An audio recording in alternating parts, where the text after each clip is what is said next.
our families that really felt like it's connective tissue. And that connective feeling is a wonderful thing to have from coast to coast and ocean to ocean. We're all in love with the same things, absolutely. Well guys, don't be shy, come on up to the microphone. Here we go, we're gonna get a line going. Feel free to introduce yourself, and again, let's keep the questions random and fun and respectful, yeah? Come on up, everybody. Ali G's come all the way to see you as well. Don't be shy, come on up. Hi, I'm Cameron. My question is, if you had 3 wishes, what would they be? Can you repeat that? Sorry, my name's Cameron. I was asking, if you had 3 wishes, what would they be for anything in the world? My number 1 wish would be world peace. My second wish would be self-enlightenment. And my third wish would be for all humanity to be in joy and enchantment. Thank you very much. Thank you. Hello, my name is Stuart. What is it like voice acting compared to normal acting, so to speak, when you're just doing voice? Hi, Stuart. Stuart asked, what's it like, the comparisons between voice acting and regular film acting.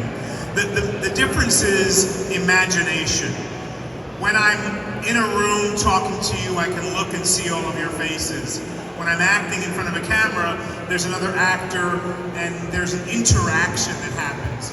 When I'm on the mic, I'm in a little small booth and I'm reading the lines from a piece of paper or looking at film and voicing over something I'm seeing. So oftentimes I have an imagination that fills in the visual of what I don't see.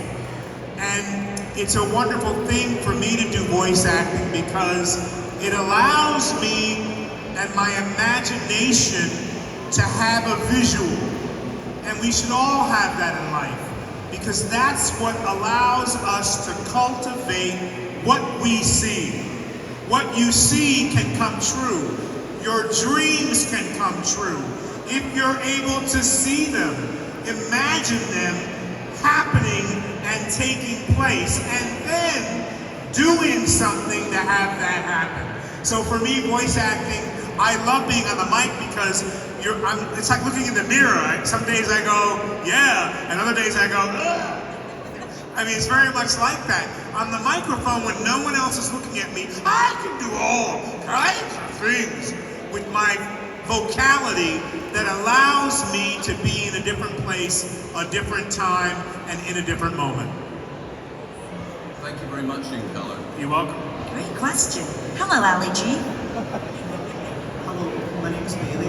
I don't know if this question is affected by the strikes, but is there a chance you will be back in Payday 3? In Payday 3? You know, yeah, people do ask me that. I know that they've announced they're going to do a Payday 3. Is there a chance that I'll be back? There's always a chance. I'm the most hopeful person because of my background, where I come from, and my early childhood struggles to get where I am now. So, although they haven't called, if they did call, I'll be back.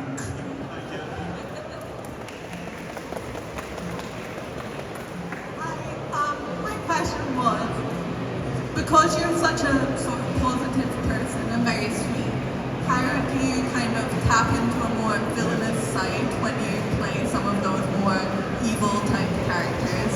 Because I'm really evil inside. Pretty simple. You know, look, we're human beings, so we're made up of dark and light. I'm an actor, and so I have to think of things or take a course that sometimes are not all of me. But somewhere inside me that has existed. I know how to be that way. So, I believe that we as human beings are built of light and dark. And you wake up in the morning, and I've been doing this as a practice. Because sometimes I'm tired, 4 hours sleep, I'm like exhausted, I've got to go and be on. And I say to myself, What's going to determine your day-to-day? And I have this habit of going, well, today, I'm going to be totally positive. I'm going to be about light. I'm going to support people. I'm going to really listen to people so that I'm not on autopilot. We all wear masks, so we know how to be. We know how we should be. But when are we really honest and truthful about how we are now, in this moment? Because you know what? I can tell when you're faking the funk. I can tell when you're like, hee ha ha. I have a daughter who, she would say something, and before she finished her sentence, I would be giggling, ha ha, this nervous laugh. And she would look at me, and she'd say, Papa, stop with the fake laugh. Right? We all are a little sometimes awkward, or I'll put it this way. I am awkward and sometimes uncomfortable. You know me as the cool guy, the evil guy. You have something I want. The guy who takes control. But you know what? I am also awkward. I am also not comfortable in my skin all the time. And guess what? That is okay. So sometimes on days where I don't really feel it, I don't try to fake it. And then there you have that guy that you are a little put off by. Because guess what? He's put off by himself. So you use what you have to get through your life. But I urge you to look beyond the mask that you wear and really tell the truth, if not to me, to yourself, so that you're not. Someone said to me a long time ago, you don't fool anybody but yourself. Because everything, my mood and who I am as an actor, it all shows on my face. I can't hide it. That's what I do, even if I want to hide it. So why not tell the truth about how I feel right now, today, in this moment? And guess what? I'm real excited to be here. Thank you so much. You're welcome. Hi, Giancarlo. My name is James. I've just got one question. If you hadn't become an actor, what do you think you would have done later? I love this question. There's so many things that many of us want to do in life, and we have to make a choice. Just like making a choice every day of what our attitude will be. If you set your intention in your life, then it will come true. For me, I had so many things I wanted to do. I knew I had talent in many of them. I would have been an archaeologist. I would have been an explorer. I would have been a chiropractor. I would have been a health practitioner. Because I like helping people and I like people. All of those things I felt strongly about. I love the story of Shackleton. I love the story of discovering the North Pole. I love discovery and finding out things about our history and our world that people didn't know, and uncovering it and sharing it with people so that they could know more about their origins. But I also knew that this is where I belonged right now. However, I say this to people. If you are unhappy with what you've chosen, change. And change is difficult because it's an uprooting of everything that you've committed to. But some of us are supposed to have more than one career. Some of us are supposed to do something for 10 years and then do something else because we are human beings. So we change. Our interests changes. And it doesn't mean we can't learn something new. So I say to folks, if you're tired of what you do and that road has ended, don't be afraid. Change. The unknown is a wonderful thing. Thank you very much. You're welcome. Hello, my name is Ewan. Hi. So, in the Breaking Bad process, who was your favorite actor to work with? I loved all of the actors in the show, but I particularly liked Bryan Cranston, who played Walter White because of his focus and his intentionality. I like all of the actors for different reasons, just like human beings, right? So I love Jesse because he was carefree and he expressed exactly how he felt and said it verbally. And I love Mike Ehrmantraut because he had lived a long time and all of life showed on his face. And although you could tell when he didn't want to listen to Gustavo Fring and he wanted to stand up to him but couldn't because he knew he was the boss, he exemplified loyalty. He exemplified someone who gets it done. He exemplified someone who is decisive. I like that about human beings. So there are many characters I like, but my favorite has to be Walter White. Thank you. You're welcome. My name's Douglas. I was just wondering, before you were a successful actor and you were still trying to make it, what sort of got you out of bed in the morning? What kept you going to auditions and working hard? Before you were Gus Fring. If you love what you do, did you all of you hear that question? No. Can we turn his mic up so they can hear that question? Say it again. Yeah, so the question was, what sort of kept you going? The question was, before he was a successful actor, what kept you going and kept you getting up in the morning and going to auditions? Hope. Hope and the understanding and knowledge that every step of the way is the journey, and that the end to the journey is not success. It is to be fulfilled. I love what I do. That's what keeps me going even today. I knew that if I got to a certain level as an actor, or if I never got to that level, I would be a great director. I would be a great writer. So I was in the arena of something I love to do. Creativity, no matter what you do, should be the driving force. The creativity that's inside you that is begging you to share what you feel. Whether you know it or not, whatever you do in life, you could be a postman, a fireman, a policeman, in some way it's creative. In some way it's communicative. In some way it is being in service. And being in service to each other, to our community, to our world is all we really have. Now we live in a world that says me, I, right? I gotta do these things, I have to do that. Everything is vying for our attention, but if you start to realize that you would like to be more about the we and the us, then you start to change the world on an individual level that is contributory and that is in service to all of humanity. So we are communicators, no matter what we do. And I love what I do because it's a way for me to communicate and express my innermost feelings through the characters that I play. Thank you so much. You're welcome. Great question. Hi again.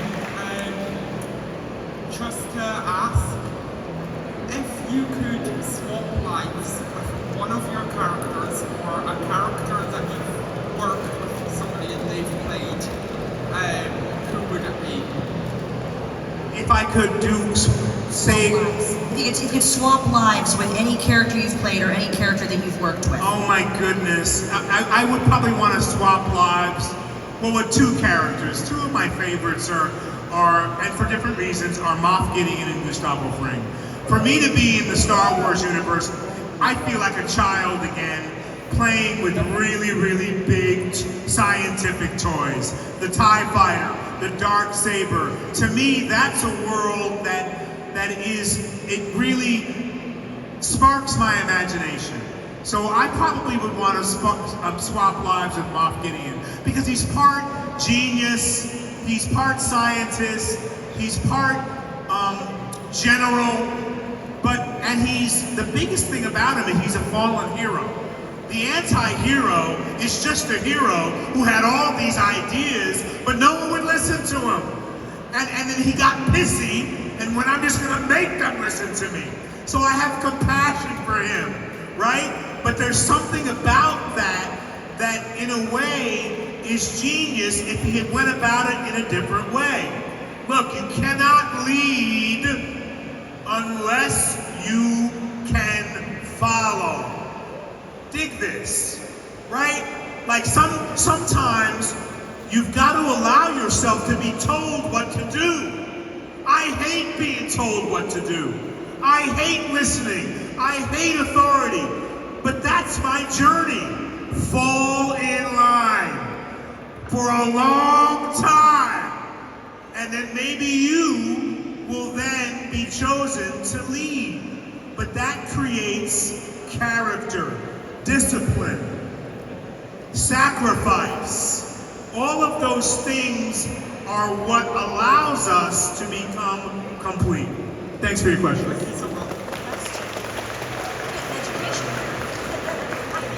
My question's also about Star Wars. Before you entered the Star Wars universe, was there another character that you see yourself as playing growing up?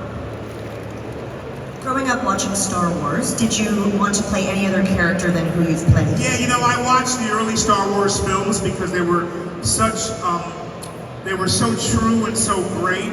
I believe that things get diluted as they go on.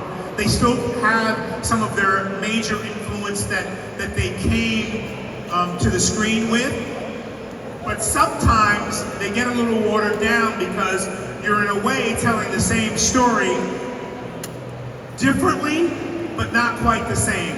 I fell in love with Princess Leia in the early Star Wars movies because of her deep love, her deep commitment. I also fell in love with Luke Skywalker because, again, who doesn't want to be the hero? Who doesn't want to save the world, right? I mean, come on. That played into the goodness that's inside me. So I love the early films, and there are probably more characters I would have liked to have been because they're more playful, but I love being part of that universe. Thank you so much. With the microphone? Can we help with the microphone? Thank you. I'm gonna bring the mic down for you.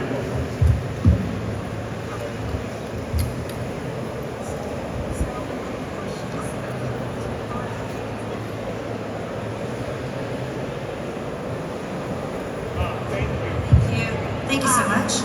Is this better? Much better. So, my name is Marcy, by the way, and I kind of got two Hold the mic like that. Yeah? Like that. Yeah. Is that Better. perfect? So, I have kind of two questions in one. What do you love most about yourself, and what do you love most about what you do? I'm taking a moment to be thoughtful. What I love the most about myself is that I'm passionate. I never say die. I'm passionate and I'm hopeful. What I love the most about what I do is that I'm curious and I'm still refining what I do, and that I don't think that I'm the best. I think that I'm a work in process, which means I'm always learning and I'm always finding out something new. Thank you so much, and thank you for your energy. Oh, you're welcome. Thank you. Thank you so much. Great questions so far, everybody. Awesome. Great questions, Amazing right? advice from you as Yeah. well. Thank you. Hi, I've got a question to ask about Thrawn. Would you like to work with Thrawn, and would it be a love-hate relationship, or would it be butt heads? And if you had to work with him in season 4 or You talking about Thrawn? Thrawn, yeah. You know, I don't know what they have in store, and I don't know, frankly, enough about Thrawn. I think what would be exciting would be a butting edge relationship. Because I think that, you know, we as human beings, when we're threatened by someone, possibly threatened, like you're in a room with someone who's smarter than you, right? So, right? And how often can you go, like I do when I'm standing with Jon Favreau or with Dave Filoni. And I go, these guys are so smart. Does it make you feel small? Or does it make you open up and take it all in and feel like, wow, it's okay that they're smarter than me, right? So I like the idea of butting heads because I think that's kind of my normal attitude. It's taken me years to go, I'm not the smartest guy in the room, and guess what? That's okay, because that means I have something to learn. Thank you. You're welcome. We're getting an education here, folks. Hiya, my question is, out of your entire career, this might be difficult to answer, if you could pick one character that's your favorite of everyone you played, who would it be and why? Oh, if I pick one, I'm denying the other. And I think part of my success is that I played so many different characters in so many very popular television shows. There have been some that resound for me more than others because of time, right? When you spend time doing something, you have more time to be with a character. So it makes a difference on your psyche. So I'd say, for me, I went to do Moff Gideon in the first season. I did it all in like 6 days. And then I went back again and did 2 weeks. So I didn't have a lot of time. It was more focused, compressed timing. So I love that because it gave me a chance to live and breathe it every day and not think about anything else. Gustavo Fring, I played him for a longer period of time, but it allowed me a chance to let him settle and allowed him to grow in a different way. So those are two of my favorites. Thank you so much. You're welcome. Thank you. Buonasera. Buonasera. I'm Asia. I'm from Italy, and I'm really happy to be here and just asking you questions. And I come from a land where people grow up knowing that if we want things to stay as they are, things will have to change. So you talked about changing what we don't like in order to improve, in order to learn. What would you suggest to younger people that would like to maybe do the same career you had? And if you're ever planning to be in an Italian series, or I don't know. What's your name? Asia. Asia. I love Italia, Asia. For young people who want to do this business, I say study. I started in theater, which gave me the chance to develop and articulate my words and my brain. So because what I do, you have to memorize things. So doing a play, you have to be on stage for a couple of hours and know who the character is, but also remember your lines and your interaction. So when I speak to actors and I do teach, I tell them, read everything, right? We read books, look at film, look at television, but read more than anything because it develops a part of your brain that's important to use. Would I ever be in anything in Italia? I have a development now of a piece called The Venetian that I'm hoping to produce in Venice. And you probably know my history. My Papa Giovanni's from Napoli. I was born in Copenhagen, raised in Roma. I have deep roots and ties to Italia. So we're looking to complete writing on this project and getting a partner and shooting it in Venice hopefully next year. Thank you. Very exciting. Grazie mille. Grazie. Thank you. Oh, you might recognize this gentleman here. Hey there. Speak into the Speak into the microphone, microphone. please. We can hear you. Who's your favorite person you've worked for? No, like, worked with? Favorite person you've worked with or for? Favorite person you've worked with or for? I have a 56-year career, so now my brain is going. I have to say I love working with Vince Gilligan. Because Vince Gilligan had a sense of allowing actors to be a part of his creative process. And you know, there's a word called inspiration. And when you are really excited about things that you do, or something that flips the switch in your brain in a conversation of someone you're speaking to, that's called inspiration. You've been inspired. And I feel like it's important for all of us to acknowledge when we have a hit of inspiration all on our own. But, so I was doing, you know, Breaking Bad, and Vince Gilligan would see something I did on camera, and he would be inspired to write more for me, or write in a different way. You are original. Every one of you in this room today. You have something to contribute. You have something to share. Allow your light to shine, and don't edit your voice. Children are so wonderful because they don't edit. They say things that are gems. They say things that are like parables because they're not going, oh, I don't know if that's the right way to say that, or people won't like me if I say that. They have all these, I have all these considerations sometimes. Am I saying the right thing? Even in this moment. But guess what? If I don't care, and I'm really inspired that I have to say this, and I don't edit myself, then you may hear something that lifts you up, or inspires you to move forward, or is a gem in your life. So for me, my answer to the question is Vince Gilligan, because he saw things. Like if I see you, we can see each other. And then so why don't we share what we see? Why don't we share that there's a beautiful light on there? Why don't we say it?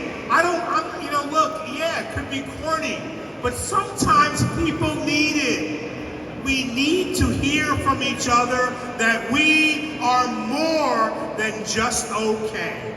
And I'm here to tell you, there are ups and downs in life, and I've been through a lot of them. But if we're able to get up off that and talk to each other, really see each other, we would be different. We would be better for it, and so would everyone else. Thank you. Got another question? Mike, because there's a lot of people in the room, they want to hear you too. Speak into the mic. Yeah. Would you ever play Mr. Freeze in DC? Yeah, there's been rumor of X and Freeze. Of course I would. Thank you very much. Come on, we have time for just a few more questions. Come on up. Hi, my name is Jack. I'm a massive fan. What was it like working with the voice cast? Oh my gosh, I love this cast so very much.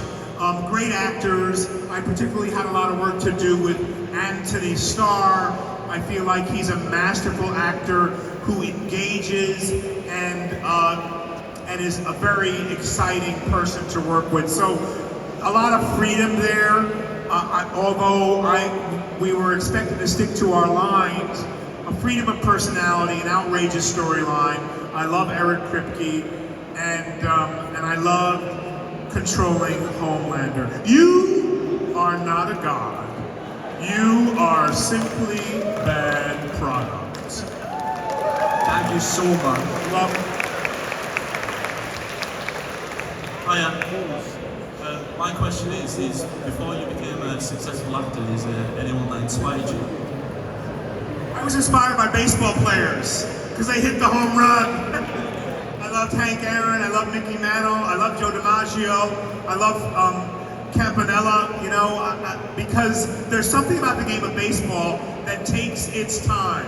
It takes its own course, and it takes timing, and it takes attitude, and it's a team sport. Well, guess what? Life is a team sport. Believe it or not, it's not, so I get inspired by many things I see in our world, by animals, by mountains, by beauty, but also by things that allow me to see myself within them. Thank you very much. You're welcome. Great question. We have time for just one more question if we can get some help with the microphone, guys. Can you help with the microphone, please? Thank you. Thank you, sir. Sorry, just have one final question. We're going to get you back to the autographs. Yes, sir. Hello there, sir. I've got a two-part question. What is the most enjoyable part about acting for you? And what is the least enjoyable and hardest part about acting for you? The most enjoyable is to succeed in moving my audience from one place to another, to get you to believe who I am as a character, to get you to believe what the writer has written. So for me, I honor the writer's word because it's like poetry. So it's very satisfying when you succeed and people really get moved in a play from one emotion to another, and they really get the message of the piece, whether it be a play, a movie, or a TV show. The hardest part is not knowing if you've succeeded. In a play, you're not in the same place every single night. Some nights you feel completely alive, other nights you feel a little bit dead, but you still did it. My mom used to tell me, she was my voice coach, that at your worst, you're better than most. I was like, oh yeah, but I didn't quite hit it tonight. But guess what? I still did the performance and people couldn't tell, right? So I'm a perfectionist, I'm very hard on myself. The hardest part of what I do is if I'm unprepared, then I deserve to feel bad. In life, in what you do, there's homework. I used to hate homework. In school, I hated homework. But the homework of our lives is bigger homework. The homework that I have to do in my life propels me to be a better actor, i.e. working through the trauma of my childhood, forgiveness, understanding and taking responsibility for me, and not saying they did it, and not saying I didn't do it, I'm not responsible for it. So when I don't do my homework, guess what? I kind of fail. And that's a lesson too. So when I come to my job and I'm excited and I know every word, and not only do I know what I have to say, I know how to say it without using the words, then I'm on fire. I'm inspired, I can be a channel, I can allow myself to get out of the way and let my character